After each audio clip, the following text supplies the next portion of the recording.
Well, guess what we're doing now?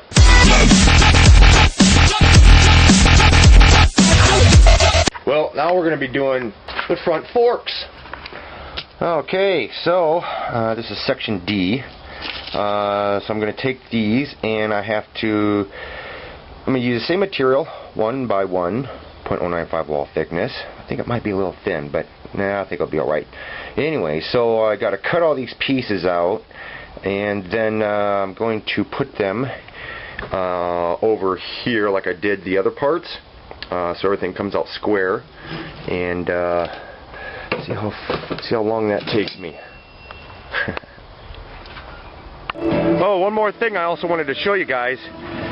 Since I know that I want my front tires to be 4 inches away from me, or 4 feet away from each other, I built up this template bar with just 2 ends welded on the end with we got 5/8 right there and a 1-inch piece right there, and then I've got 37 inches exactly, this bar right here, to help set it up, and I've got one on each side, so this is a little jig. Yeah. Alright, well, I got that bar done, and unfortunately my grinder, the head on my grinder, seized up on me. So there was no way for me to grind anything or really cut anything or clean it off really good. I started grounded some of it off, and I grabbed the wire wheel and went around it, and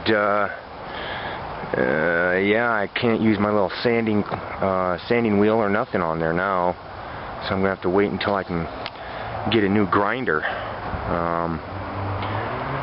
Yeah, the angle, or the rake that you would call it here, is going to be at 20 degrees or 70, depending upon which way you're looking at it. But the handlebars will be right up here. That bar will be gone, of course.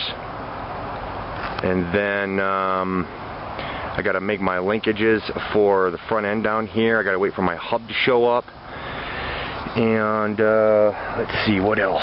Well, doing the calculations on this thing, since I've got a rake of 20 degrees and the size of my tire and the distance of everything, I'm looking at a trail. Now, your trail is the point of contact going straight up.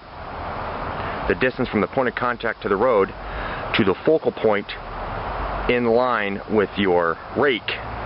So that distance that's between here, so you've got this angle of the rake, and then you've got the straight up and down horizontal, that distance is 4 1/4 that I've got, or maybe it's a 4 1/8, something like that. So my trail on this thing is 4 1/2 or 4 1/4, something like that, trail on it. From what I've read, it's pretty standard to have a trail distance anywhere between 3 1/2 to 6 inches. Well, depending upon who you talk to. But yeah, so that's what we're looking at right now. And I have no idea when I'm going to be able to put out my next video, you guys, because I got to get a grinder before I can do anything else. And there ain't no way I'm going to sit here and file all this crap. Yeah, I'm determined, but not that determined. But there you go, you guys. That's the way it's going to kind of sit, just not a crooked front tire like that. So, okay. So what do you guys think? When I get this thing done, what color should I paint it? I don't know if I should paint it black, because if I paint it black, then everybody will think that I'm trying to do some bat pod. And I don't want to do that. Don't want to do a bat pod. That's a very bad machine. I don't like it. And it's not very stable. Maybe one of these days I'll do a video where I'm explaining why that's not a very good, why the bat pod's not a very good motorcycle. But I really don't know if I should paint it black, or I don't want to paint it black. But I'm thinking about maybe painting it a darker military green, if I can find any color like that. I like that flat green, maybe a little dark.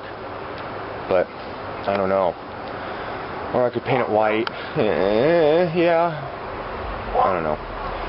Alright guys, so that's what I did today. I was hoping I'd be able to do more, but my grinder seized up on me, and I'll show you which grinder it is. It's this one.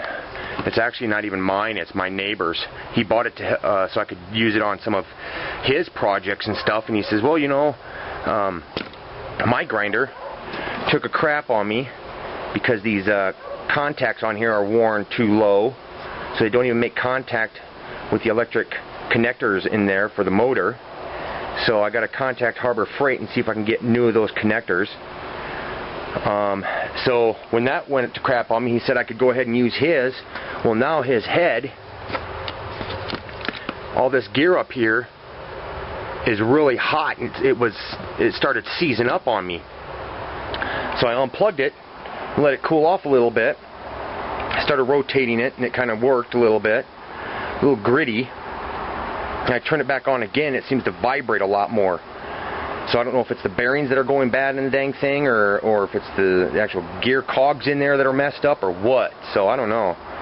But I know I can't do much without one of those things. So, yeah. Anyways, okay guys, I'll talk with you later, and this is what I did today. Yeah, just made a little fork. Alright, subscribe and thumbs up the video and post a comment down below. I like reading them, you guys. Bye-bye.